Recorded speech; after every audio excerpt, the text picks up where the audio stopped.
Okay, hello everyone. Good evening. Let's kick off conscious of the time that we have today. So we have Dave, our main speaker, from another city, and he has to go to airport. So we try to, as a typical agenda we have. So we have. We're going to do some of the Azure news that we have for the private view and GA, and then the main session around the Azure Synapse service and specifically the content for developers and how developers can do with this service in terms of integration with the application. And David will talk through that one. Yeah, so I believe everyone knows about the Cloud Skills, which is a learning hub, centralized learning hub from Microsoft. So you can go in there and start up skilling with any of the tech stack from the Microsoft, if you would like.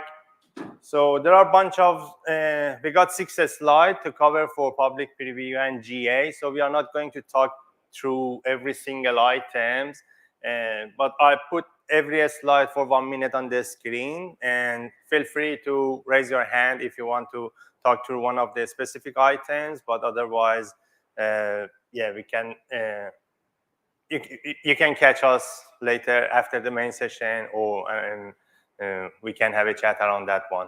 But there are interesting updates in the public preview, and when we go into the GA, when we start looking at that one. For example, one of them is supporting the durable functions with Java in Azure Functions. That's kind of interesting. And another static web apps new API backend option is kind of interesting update. So it gives you flexibility to not stick with Azure Functions for your backend API. So you can point it to the app service, container apps, or even API management. And that flexibility gives you to configure your own backend services. And Service Bus Explorer, similarly, is added to the portal functionality, but it's not for the management of the service bus. So just be keep that in mind. It's just for the data operation. For example, to see what data comes in the queues, topics, and what you can do with those kind of stuff. Some updates around the Azure Event Hub. Spring Apps, which is another services in the Azure for hosting Java-based Spring apps. Got a couple of updates. The important one probably is you have your own custom container image and have the application with that image. Assign managed identity is also added. A couple of updates in preview for the AKS. The very interesting one is the second one, the release tracker.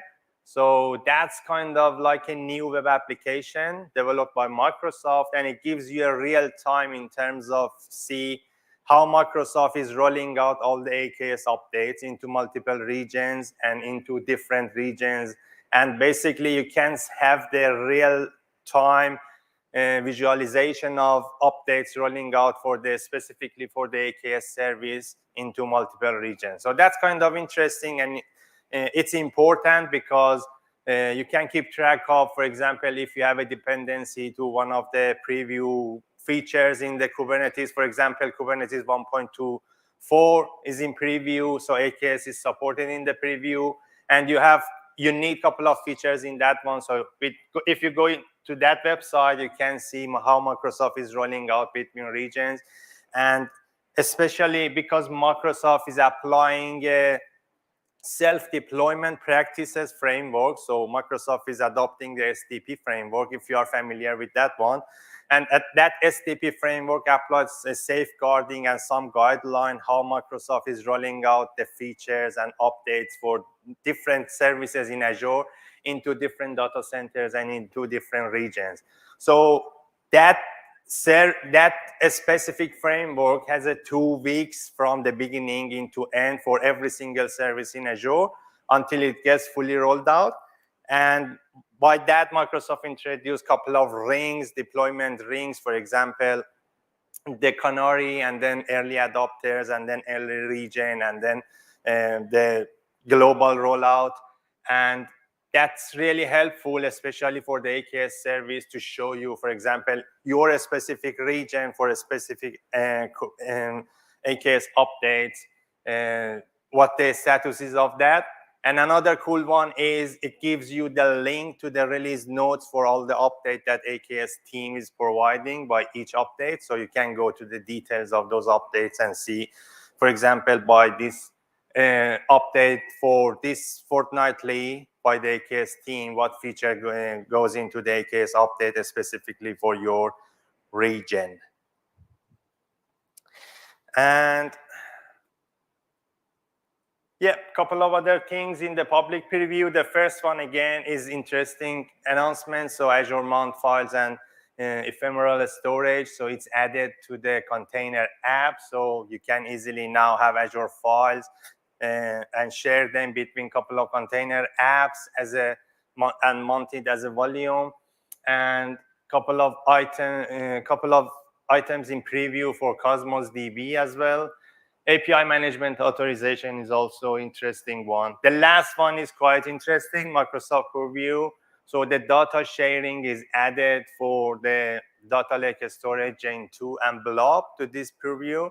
And that's very interesting because if, for example, if you are an organization as a data provider, that features give you, if you are start using the Purview and, for example, bringing all the data governance, analytics, and everything centralized into this service, then you can start using this data sharing capability within that service as a data provider and share it with any data consumers or any, in a B2B format, for example, with any other organization.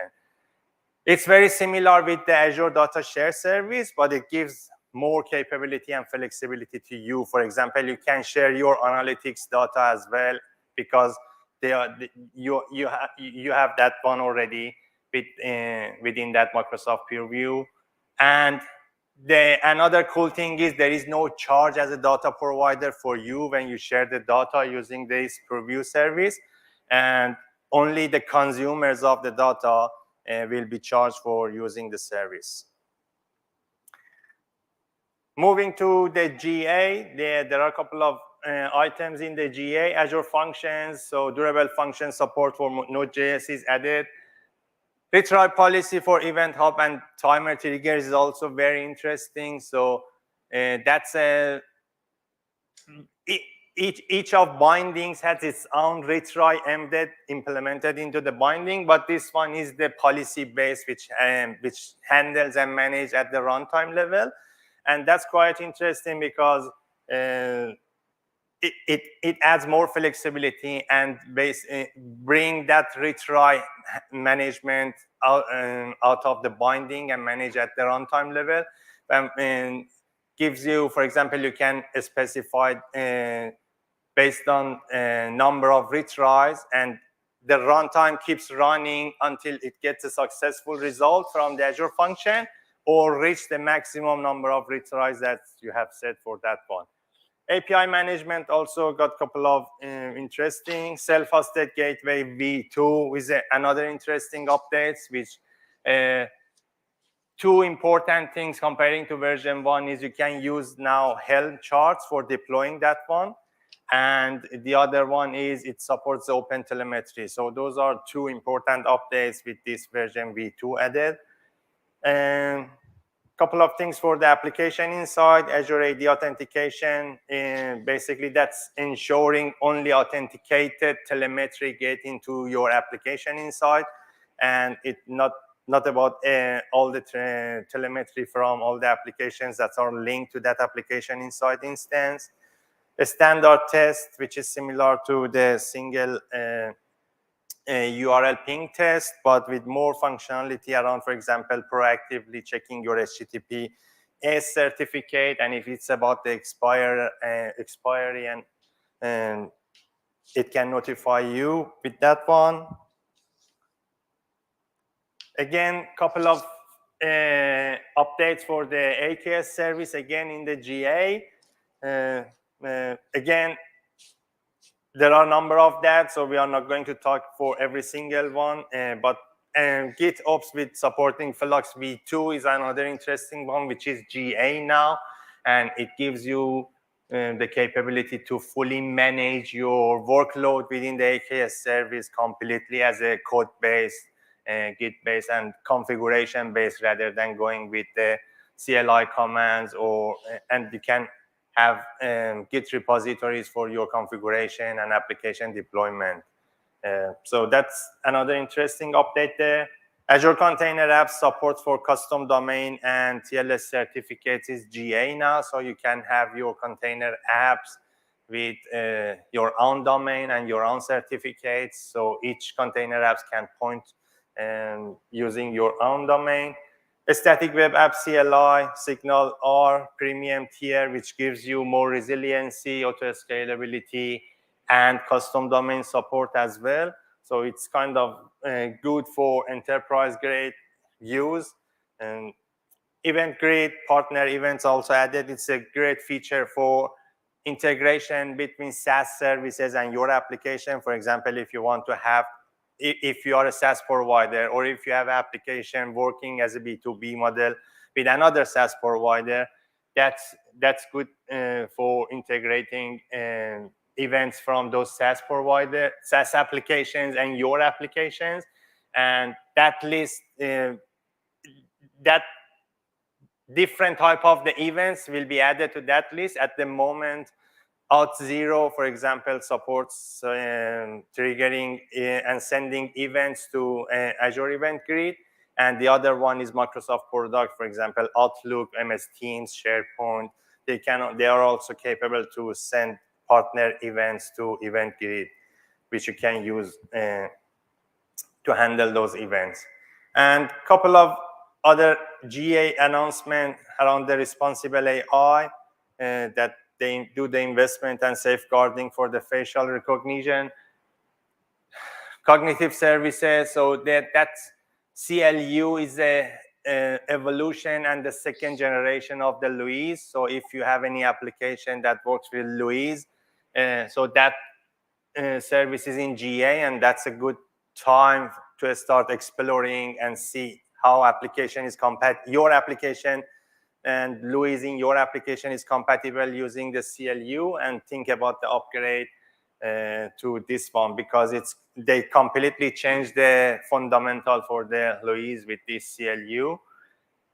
Cosmos DB, SQL API improvements in the query engine, and a couple of other things. Azure Confidential Ledger, for example, is adding the confidential computing built on top of the open source blockchain, and it's available to use. And Azure SDK for Go as well. It's if you have any Go application, or if you are a Go developer now, you can use this official SDK, which is GA, for integration and using the Azure Resource Manager within your Go application.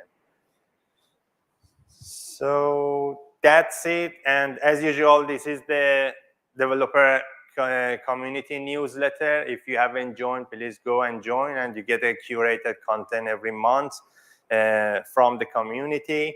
Very interesting content in that newsletter. And that's it. So if there is any question around those announcements, or if you want to talk about any specific item in those announcements, feel free to catch myself or Arafat, and happy to have a chat around that one. Otherwise, let's take a 5 minutes tech change, and then we hand over to David Alzamendi. He's a data architect and Microsoft Azure Data MVP as well.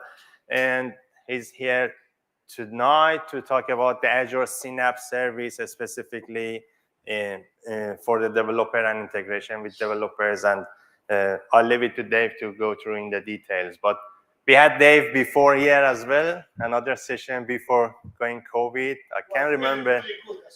Yeah. And it was a really good session talking about all the data services and storage services within the Azure. So going through that one, it was fantastic. Yep. So leave it here for now until we do the tech change, and then we hand over to Dave. Thank you.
All right.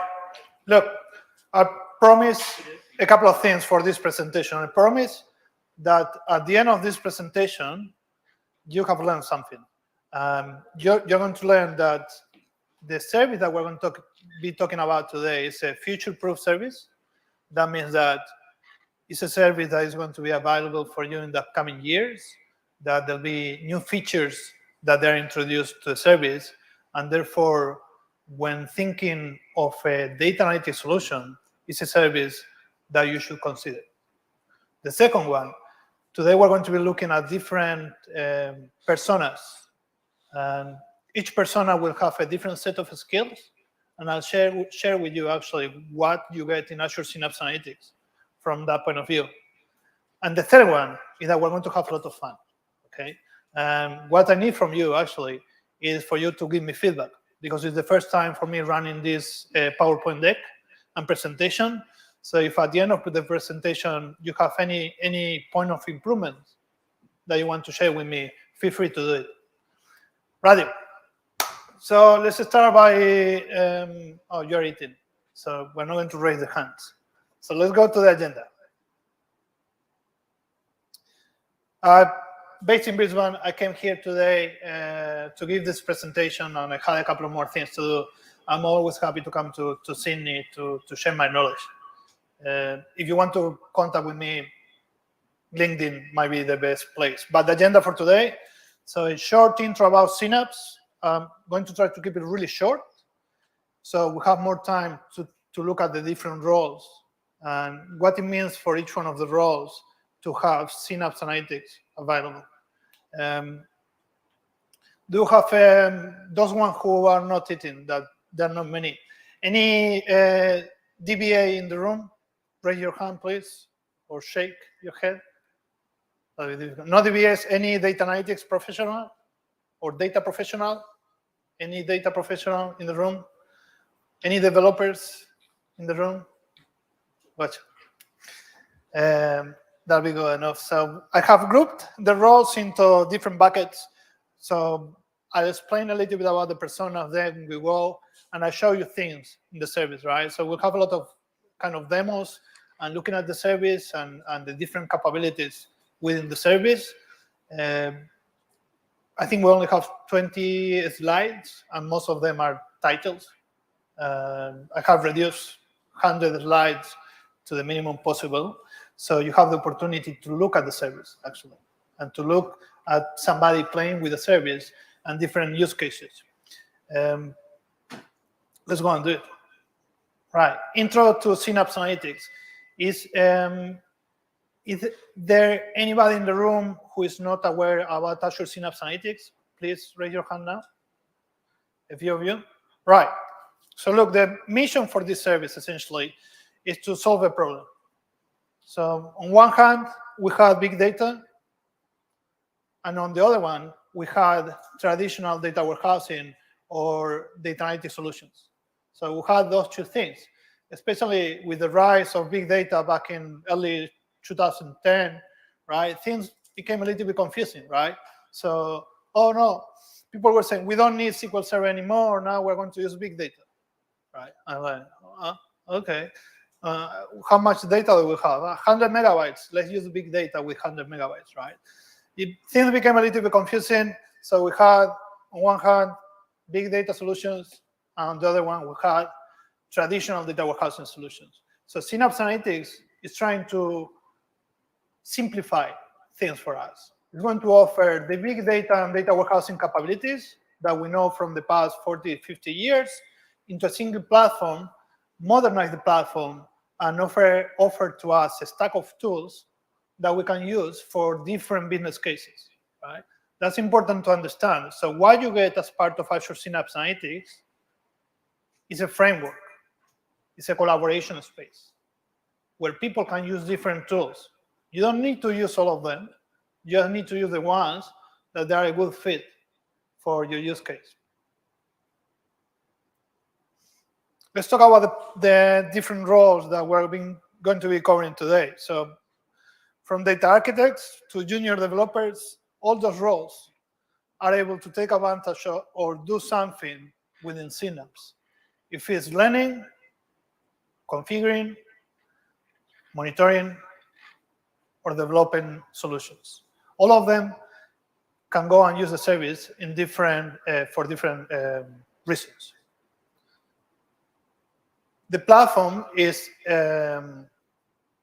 taking advantage of Azure Data Lake, storage Gen 2 with hierarchical namespaces enabled to make it an Azure Data Lake, built on a really fast storage layer that is HDFS, Hadoop Distribution File System from memory. Within the service in Synapse Analytics, of course, we have a data integration layer that we're going to be talking about today. There are different flavors within the integration layer, but if we have to bring data within the service, or we have to move data from one system to another service or other system, you'll be able to do that with Synapse. 3 analytical runtimes that we can take advantage of for different use cases. We're going a little bit into detail to explain each one of them. SQL, Spark, Data Explorer. Those are the 3 things that we have at the moment in 2 different form factors. So you can either pre-provision the resources that you're going to use. For example, you can pre-provision 8 CPUs and 32 gigabytes of memory for performing your workloads. Or you can just use the serverless option and you pay for the information that you consume and the resources that are being used to process that information. 2 different approaches. Serverless is where Synapse Analytics is kind of a game changer, and we're going to be covering that form factor actually. I don't know if you know SQL, Python, .NET, Java, R, Scala, Costo, SQL, you'll be able to do something with the service. So this is quite cool, because what this is saying is that for me, for example, that I have no idea about R or Scala, I'll be able to use my SQL knowledge, right? Do you need to know all of them? No, at all. So depending on what you're trying to achieve, you have to master one tool or one language or a different one. To start with, you're good at SQL, try to stick with SQL as much as you can. Everything under a banner or experience that is Synapse Analytics Studio, and with all the capabilities for management, security, networking, and Metastore. So now, that was the boring bit, right? So now you know the service. There are a lot of things in the service, so we have to go and start talking about the personas within the service. When it comes to developers, you can use Visual Studio, Visual Studio Code, SQL Server Management Studio, Azure Data Studio, or essentially the web browser over here that we're going to be looking at today. Let me introduce our CEO for the day, Don. Don he loves things related to data. He understands the value of information. He'll be our sponsor for the project today, right? He understands that in order to gain wisdom, you have to have data. And in order to manage data, you have to have a platform and something that you want to achieve. So Don, he wants to achieve a few things. He wants to consolidate the information into a single repository, and not because we can, because he wants to make strategic decisions that are based on information. So he wants to make informed decisions, no intuition. He wants to use the data to make decisions to improve the performance of the organization. He also wants to be complying with some external bodies or regulations, right? So maybe we need to store the information for 50 years or the reports for 50 years, and we cannot delete that information. So we need to make sure that whatever we build, it'll still be relevant in the future. He also he always is on top of the hypes. You know, people talk about big data. Don wants to implement big data. People talk about machine learning. Don wants to implement machine learning. So, and he wants to enable he wants to enable the employees to be more efficient by offering, giving them information, automation, right? So he doesn't want the employees to spend time doing manual reports and spending 20 hours a month trying to come up with a P&L report or trying to come up with the financial prediction for the organization. So he likes to use automation. And nevertheless, provide real-time customer insights and promote collaboration between employees, right? So all the things, they have been highlighted as a requirement by them. So let's bring into the picture now the people who are doing the work. We'll start with the sysadmin. Right? So the sysadmin is going to monitor the ongoing performance of the platform. He has to administer the Azure environment. And he needs to configure the security and network of Azure Synapse Analytics.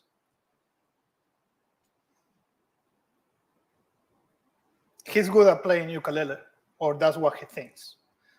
Some other teams that have complained that he's not as good and he should take classes.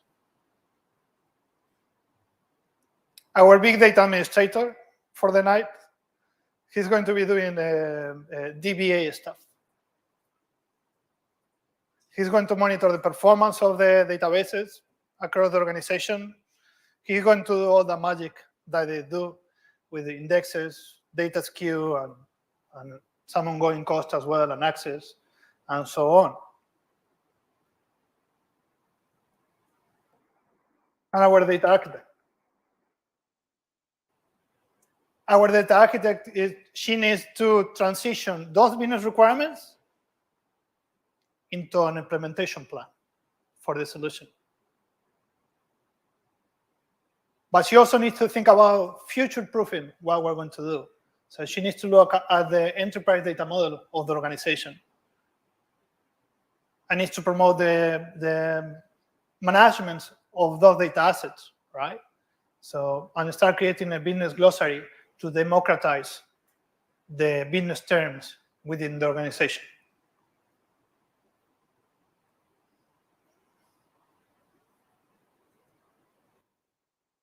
They look like my family, right? If you pay attention to detail, they look like my family. I like that dress a lot. All right. Before we jump off, let's go to the first demo. So we're going to be looking at the data architect, big data administrator, and DBA. If you have any questions as we go, just shoot. So I'm going to bring a web browser here. And we'll go straight to Azure.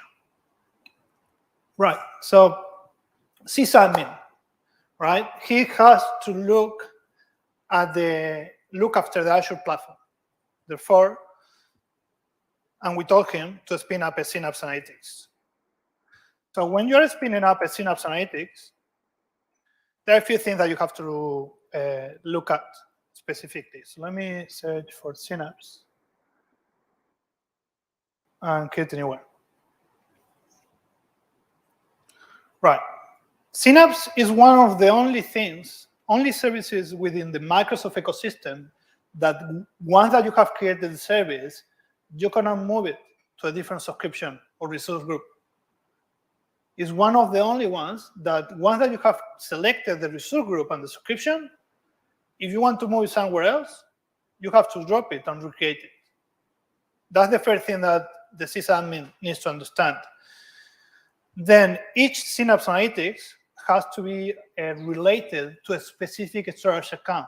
The storage account needs to be a Gen 2 with hierarchical namespaces enabled. So there you have two things that from a sysadmin point of view we need. So you can see here it's telling me, okay, where do you want to have your storage account? Right? So you cannot get away without linking a storage account. From a security point of view, this is highly recommended, and it was not there before, is that the sysadmin should disable SQL auth for the different, especially the SQL runtime. So in this stage, where it says, what's your user and password? Do you remember sysadmin? So password is password 123 exclamation. Right? So sysadmin should disable this and only allow AD auth.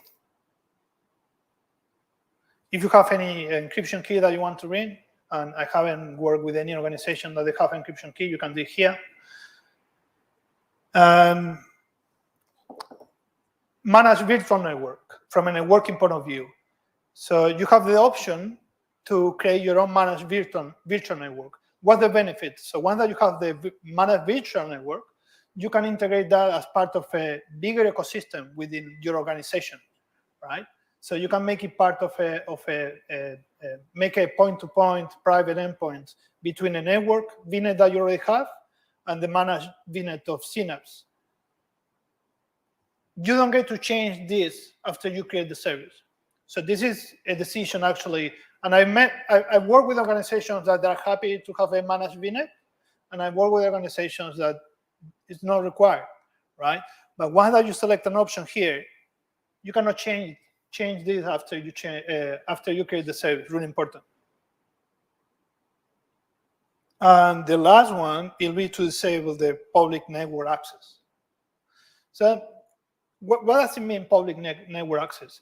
So it means that if we leave this enabled, you'll be able to connect to that Synapse Analytics from anywhere in the world, right? Yeah, you still need the credentials. You cannot get around without using your Azure AD credentials to access, right? But that means that if I'm traveling to the US and you have this enabled, and it's enabled for all the IP addresses, that means I'll be able to try to connect to your Synapse workspace. So highly recommend to disable this option over here.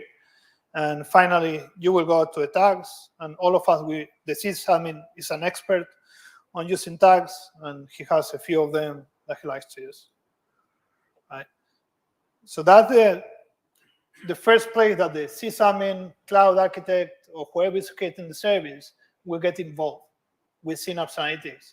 And some of those configuration alternatives, they are quite important. Once that you create the service,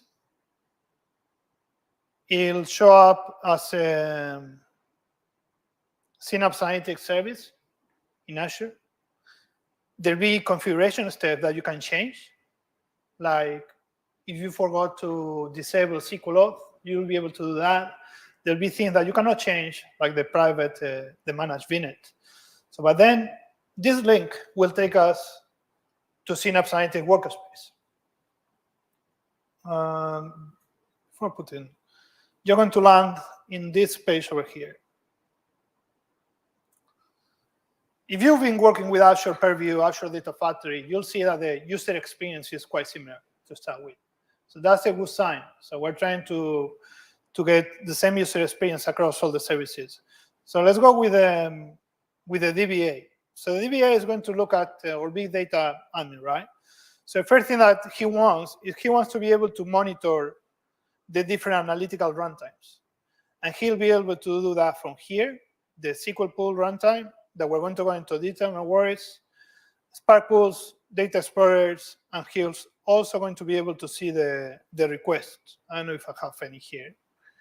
But let me go to one in this other Synapse workspace. So SQL request, right? He'll be able from here to use Synapse workspace to monitor some of the open transactions.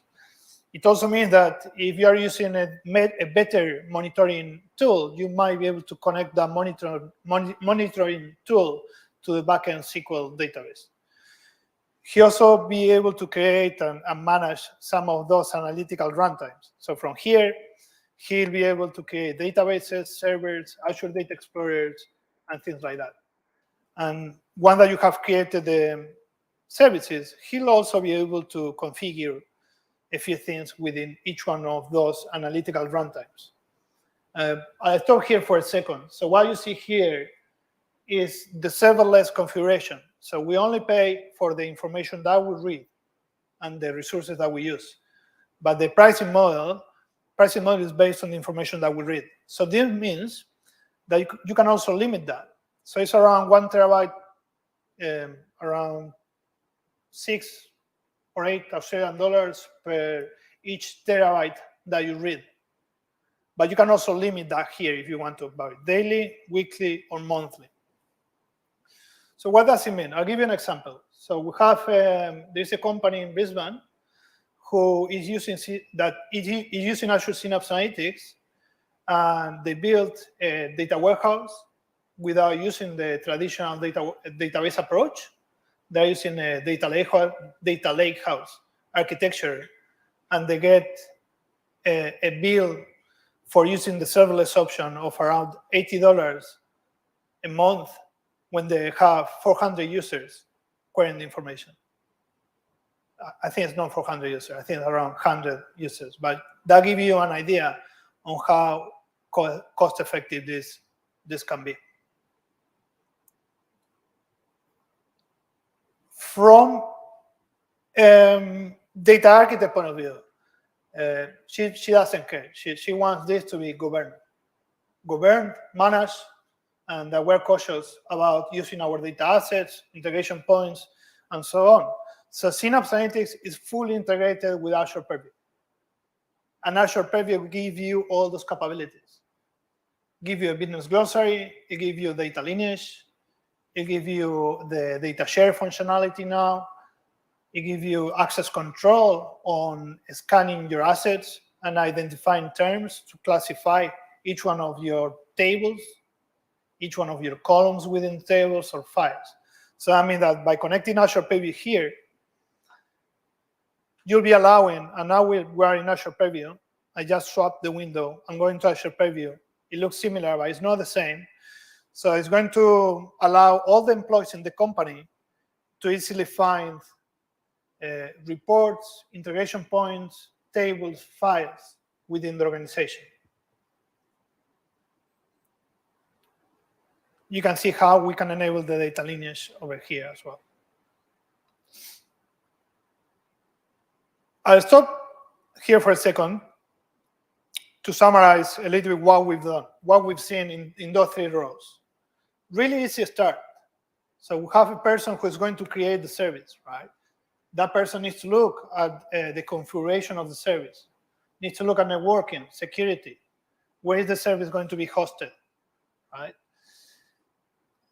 We have looked high-level overview of the big data administrator or database administrator. He'll be looking at monitoring the queries and performance of 3 different analytical runtimes. One looks like a SQL server database, but it is not. The other one is Apache Spark, and the other one is Data Explorer. And then we look at the data architect. The data architect has been able to enable governance over our data integration points, data lineage, and classification of the files and tables within the organization, all within Synapse. You can do all the things with the Synapse. The sysadmin came back to us, and he's already worried. He's asking, how much is it going to cost, right? So creating Azure Synapse Analytics is free. So you can go and spin up thousands of these services that if you don't use any of the tools and components within the service, you won't be paying for anything. That's really important. Again, I can go and spin up 1,000 Synapse Analytics in my tenant, and I won't be paying anything for them if I don't use any of the components within the tool, right? So that should be an enabler for us to talk to the business and say, hey, let's spin up one. And if there is a business case, we can give it a go. We have all the tools there. All the big data warehousing tools that are available for us, right? So big enabler. I've been creating Azure Synapse Analytics for all the clients that I work with during the past 2 years, because I'd rather them having access to something that is created and configured correctly, and they can use it at any time. And they know as well that if they don't use it, they won't pay for any of the components as such. Any questions so far for now? Yeah. Is the service regional or zonal service? So, I mean, once the service goes down, for example, the data part is one thing, the service on top of the data is another part. Yeah. Yeah. So once service goes down, I mean, my point is, for example, can we add multiple zone? Does it support the zone redundancy for the service itself? For example, if it goes down in one region, what would happen? Is service reachable? It goes down completely. Yeah, so that's a good question. The question was, does this service support multi-regional availability in case of a disaster recovery use case? Zone, for example, because I didn't see it during the configuration. Yeah, it doesn't. The workspace, I'll put it away. Let's break it down. The workspace, what you see right now in here, right? If I go home, what you see here is a wrapper for a lot of mature services within the Azure ecosystem. So Azure Synapse Analytics takes advantage of Azure Data Factory and the SLAs of Azure Data Factory, Azure Data Explorer, and the SLAs of Azure Data Explorer. So the same SLAs and capabilities that you have in each one of those components, there'll be the same SLAs that you get in here. Maybe Azure Data Explorer won't be the best example because it is in preview in Synapse, right? But when you think about the SLAs, service level agreements that you have in Azure Data Factory, they'll be the same SLAs that you have in Synapse. Because we are talking about different components. So each component will have different DR capabilities or availability zones capabilities. A storage account is a good example. When you are creating the storage account that is required, and you've seen that it is asking for a storage account. That storage account can be read access geo redundant storage, right? So what I'm saying that the storage account and its capabilities about availability zones, they'll be enhanced, they'll be the same that we get in Synapse. Azure Data Factory as such, it doesn't have availability zones, for example, as such, right? So the SLAs that you get and the capabilities that you get in Azure Data Factory will be the same. So depending on the tool, on the component, you get different flavors. So what happens if service goes down in one region? What will you do? If the service goes down, you have to have still a DR scenario. Yeah, I mean, what is not reachable from the service? What we cannot do with the service once it goes down? If it, let me give you an example. So Azure, the SQL pools that you have here, right? So if I go and create one SQL pool, this dedicated SQL pool. So if the service goes down, I think in the SLA, it says that you might be offline for a bit of time. So you have to design your own DR, if that makes sense, right?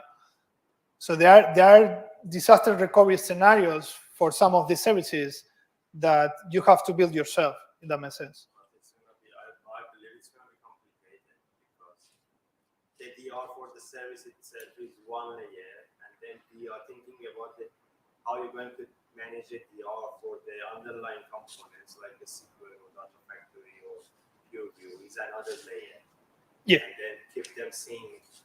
It's complicated. Yeah. So the question is or the statement here is it's going to be complicated to have the same DR scenario for each one of the components. It is really, really difficult, actually.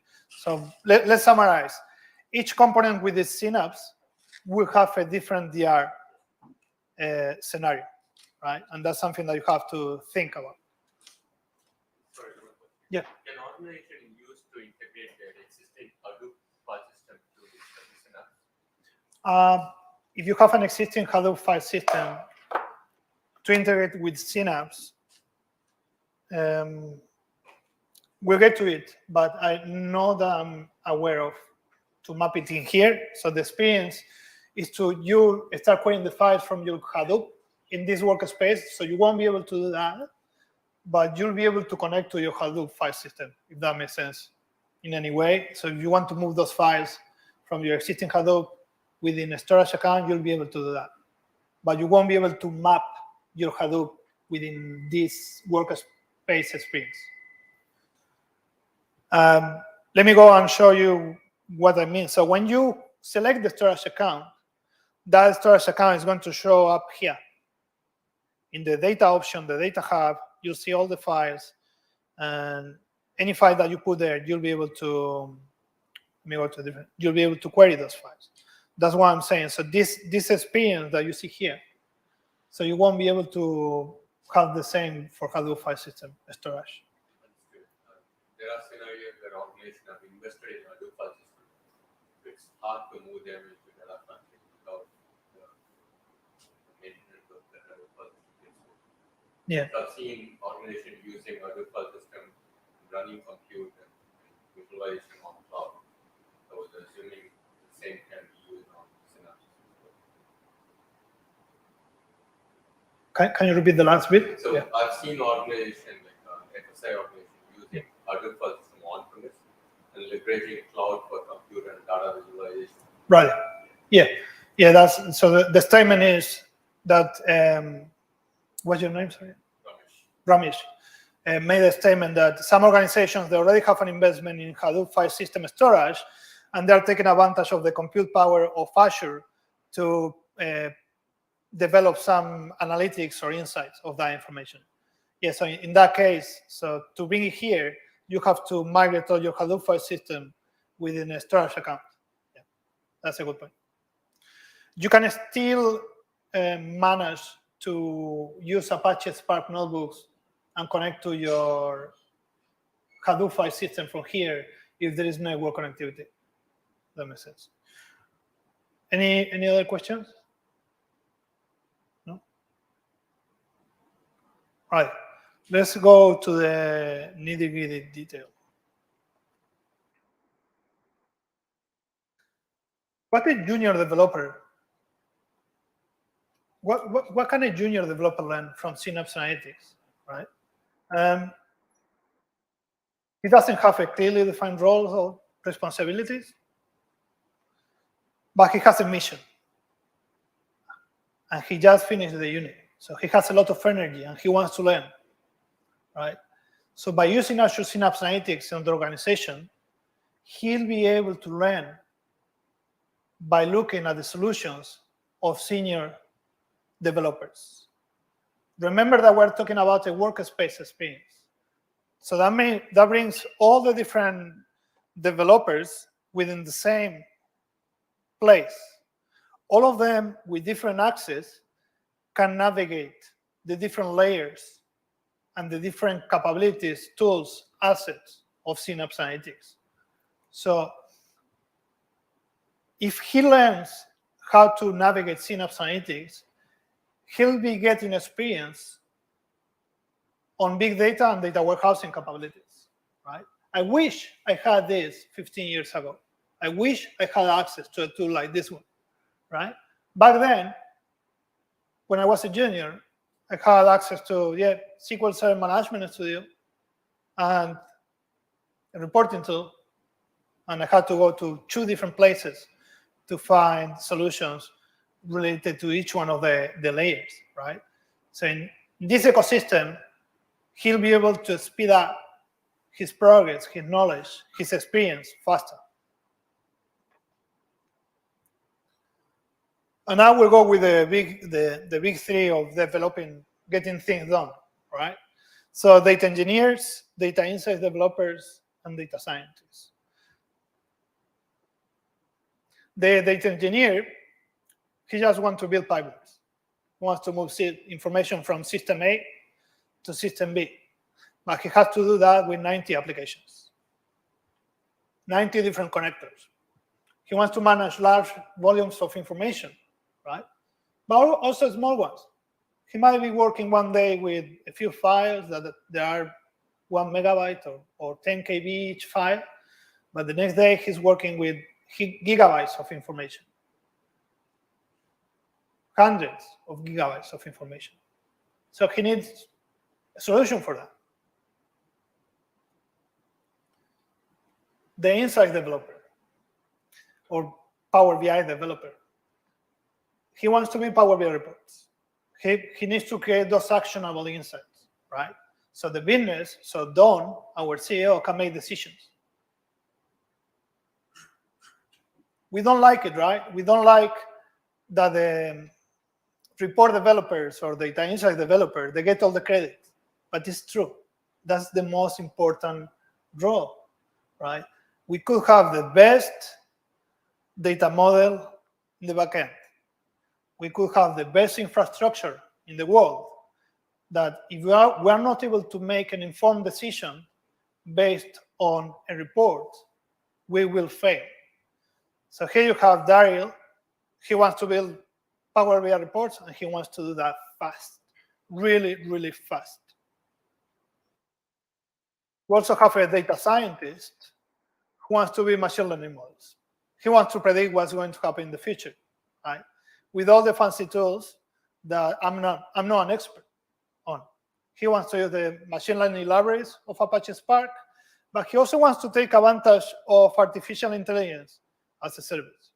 So he wants to use pre-built models that are available for us to use.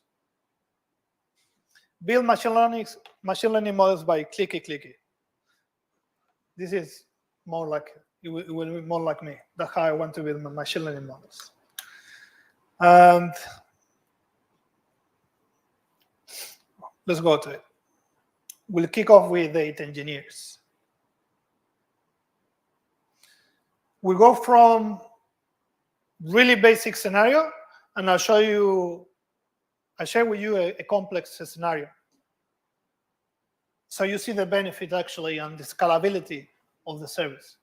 So to move the data in Azure Synapse Analytics, you need to remember that you have, at the very minimum, 3 options. You can use Apache Spark and the notebooks within Apache Spark. You can use the capabilities of Azure Data Factory within Synapse Analytics, the pipelines, or you can use mapping data flows as well. I haven't seen a Power Query. I think it's not available yet. But let's go. The first thing are integration points. So he'll go to the manage, and he wants to connect to a service, right? All of us, when we move information, we have to establish the connectivity.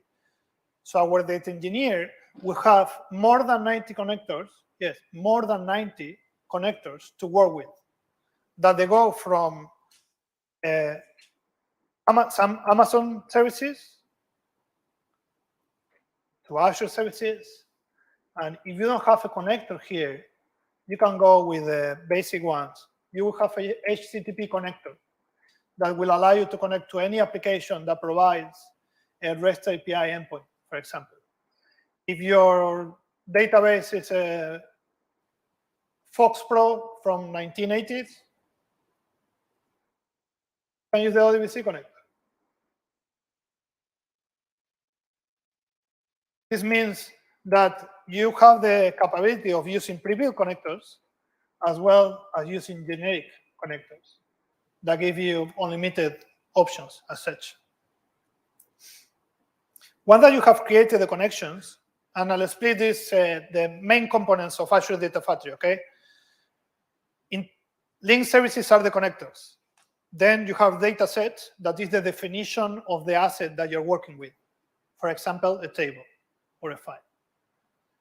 Then you have the activities or the pipeline as such, for example, copy activity or lookup, right? And then you have the integration runtimes, that is the underlying infrastructure that we use to execute those commands or pipelines. So once that have created the link services, you have the same as Azure Data Factory pipelines. So let's go to a basic example. So in integrate option, here we build pipelines to move information, same as Azure Data Factory. In here, you can see 2 activities, really easy. Give me tables, and then for each one of the tables, perform an action. So the action is to copy from a source system to a destination system. So if we run this will get the list of tables and start working through each table to move the information between a source system and a destination system. And it will do that in parallel by default, We can make it to be sequential if we want to, and we can also define how many activities we want to run in parallel. So once the activity finishes, you can see that we move information for 10 tables between a source system and a destination system. This is the tip of the iceberg when you talk about Azure Data Factory or Synapse pipelines. A more complex scenario.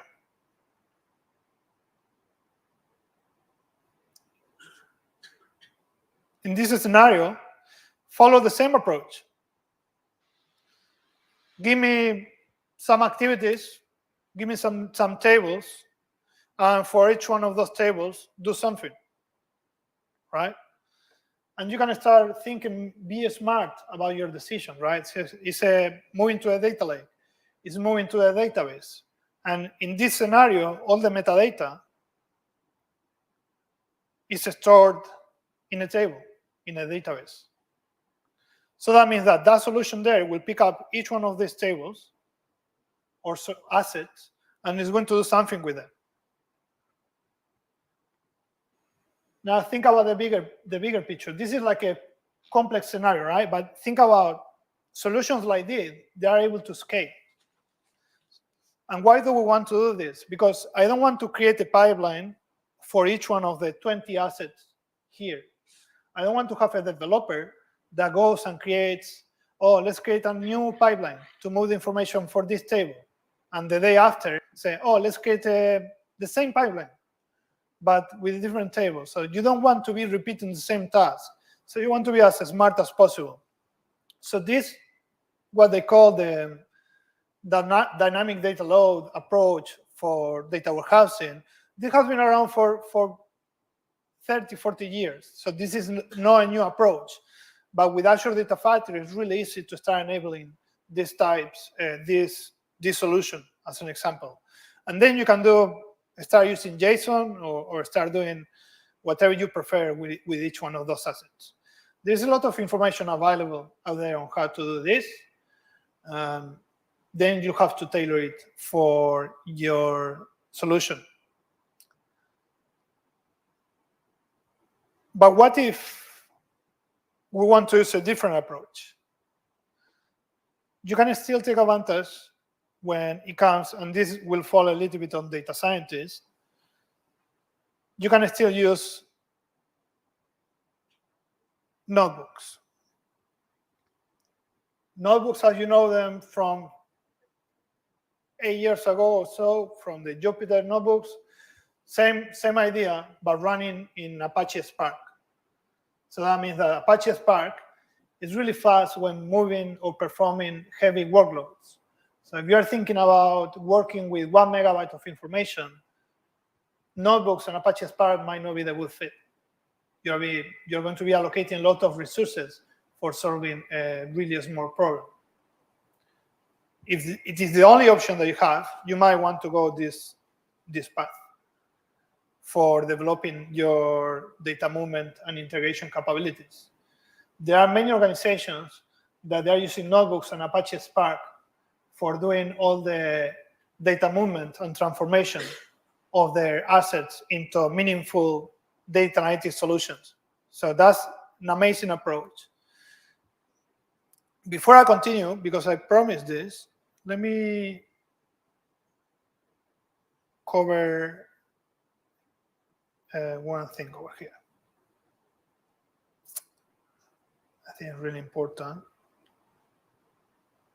And who is in charge? Right, so let me step up. One thing that is important for you today. There are 3 analytical runtimes. So the first one is SQL. SQL comes in serverless option and the pre-provisioned option. The provision option is what it was called many years ago as Azure SQL Data Warehouse. So quite a mature service is not as cost effective. The serverless option is not within that dedicated SQL pool. Okay, so the serverless option you get, and you'll be able to execute queries on top of files. And with that, I mean that in here, so every time that if I go in this window, serverless option will be executing this query here. So if we don't tell it what to do, this will run in a serverless option, will pay only for the information that we read, without moving the file from there. So you can have all your files into your storage account and start running queries without moving that information to a data warehouse or relational database management system. And the other two, Apache Spark. So Apache Spark, go here. So Apache Spark is great for big data and machine learning capabilities. So we don't have many machine learning capabilities within a SQL engine. That's the reality. Now there are starting to be some integration points, but Apache Spark actually offers all the machine learning libraries to execute and perform and create, predict, score and test and deploy. Not so much deploy, but all the training and the testing can happen within Apache Spark. And the last one that I didn't mention, Azure Data Explorer. So Azure Data Explorer is for performing like streaming telemetry information, right? So streaming really small pieces of information between source devices or source systems into a destination area and even perform machine learning algorithms as the information flows through, right? When I say really small chunks, I mean really, really small. Think about telemetry information or what the user potentially is doing in the website or the sensors that we have here for the temperature of the room, right? Azure Data Explorer is really useful for that. So those are the three analytical runtimes that I forgot to mention before.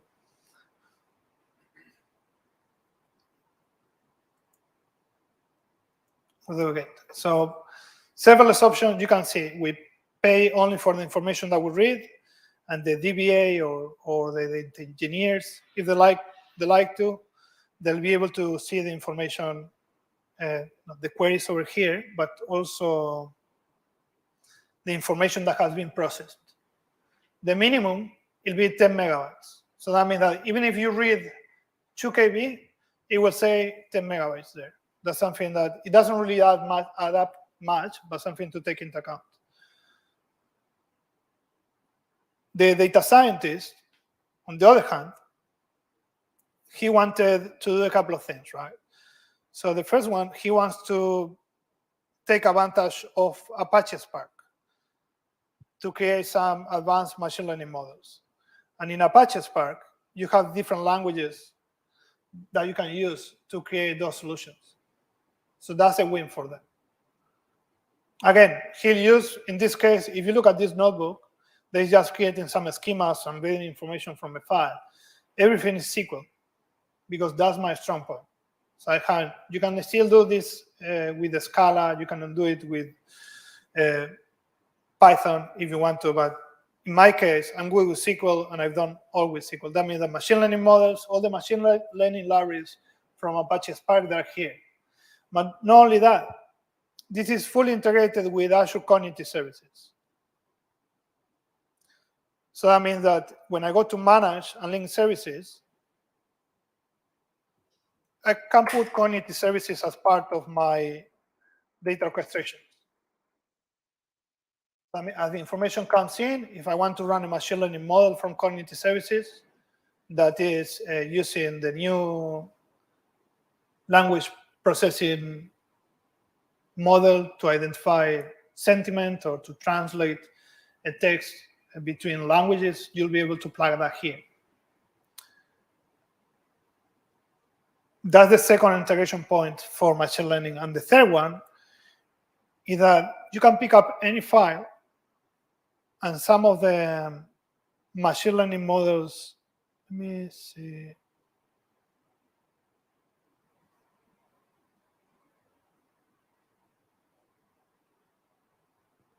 I'm coming, okay?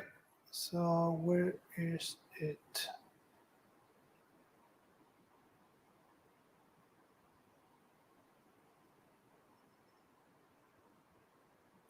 So I'll pick up a file.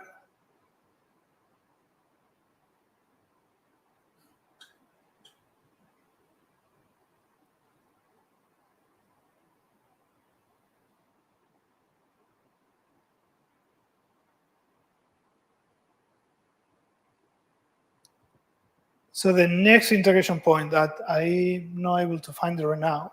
So depending on the data asset type, the file type, you'll be able to create a machine learning model just by clicking the different options. I thought you could do it with all the file types, but it seems that you're not able to do that. Right, so we'll move on.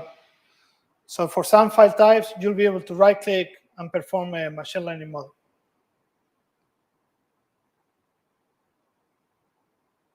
Any questions for now?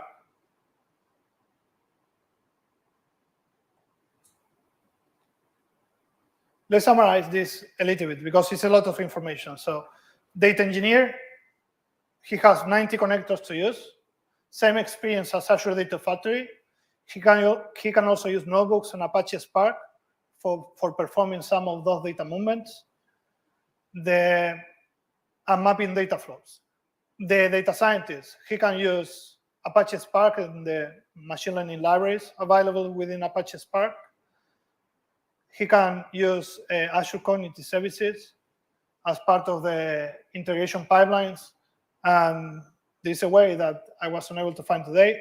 He can also execute machine learning models by using the context menu that I was trying to find before. That's one question. Does it integrate with Azure Machine Learning? For example, if we have the model in the machine learning or all the... Yes, it does. So I'll try one more time. And I'll summarize we haven't looked at the developer, right? The data insight developer. So the data insight developer, we'll move on to that one. So you'll be able to connect Power BI in here. So when you are creating the link services, now you have Power BI. So that means that from here, you connect to a specific workspace, and that will show under the develop area. They will show the data assets available in that specific workspace. So you can start building. So let me go develop Power BI. So you see the reports, but you'll also be able to start building reports on top of those data assets. So that means that without leaving Azure Synapse Analytics, you can look at your reports. Let me see if I have one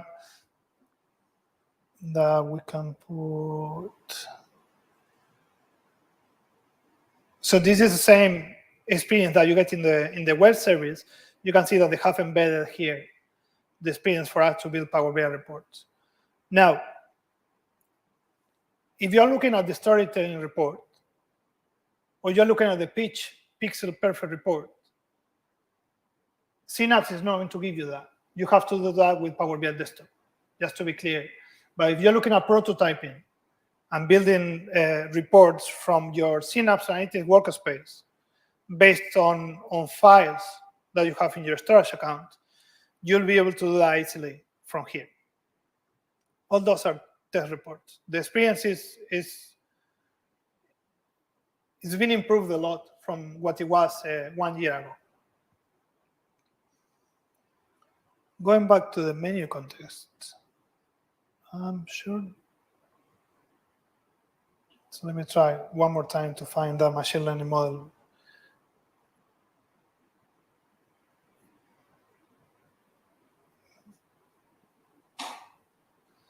Could it be? Any other questions in the meantime before we start wrapping up?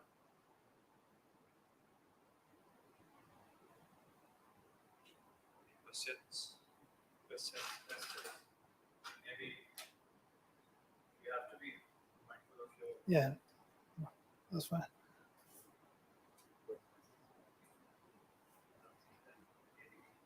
All right, so let's start wrapping up for today.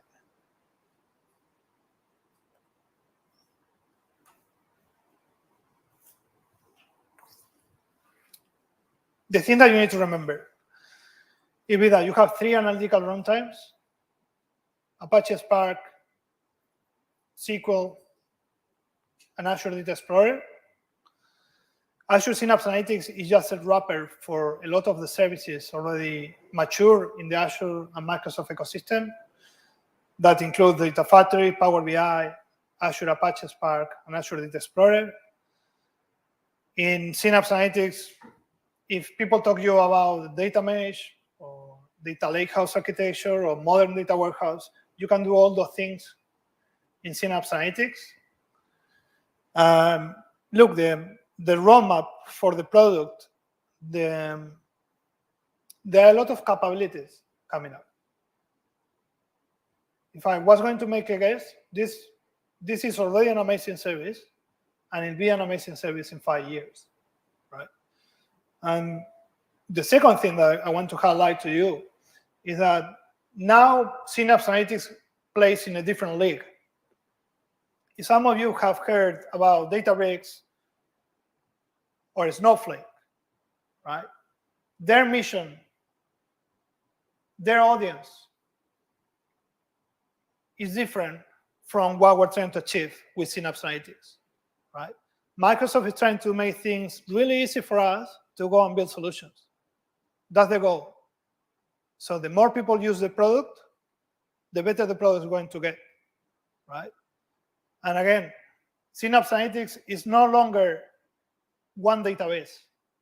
Now it's a suite of products and tools that we can use to build data analytics solutions. That's a different league. So remember those few things, and I'll take any other questions or we'll wrap up.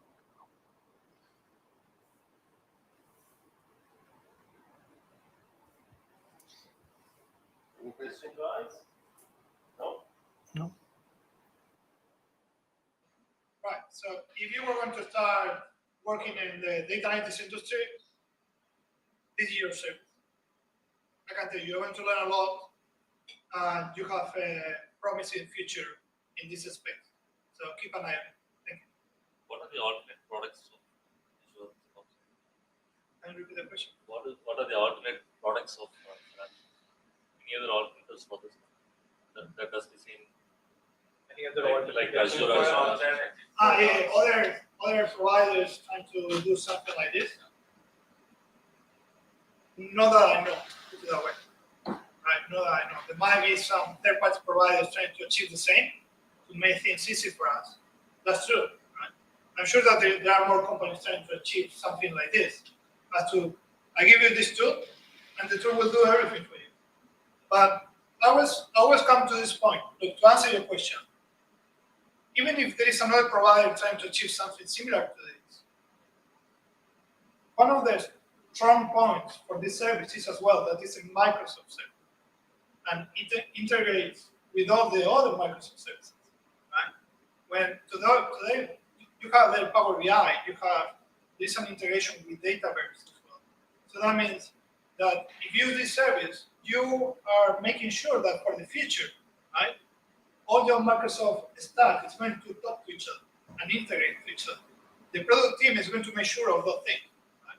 With a third-party provider, I'm not saying that it's not going to be the case, but it'll be more challenging for them to keep up the pace, right, of integration with Microsoft products.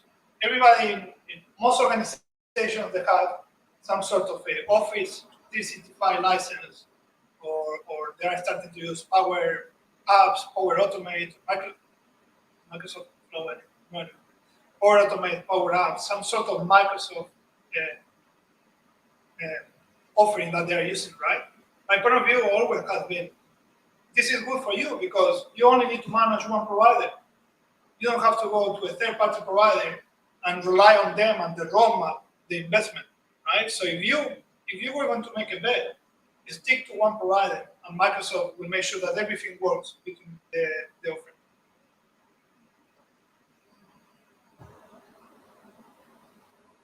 Any other one? Otherwise, thank you.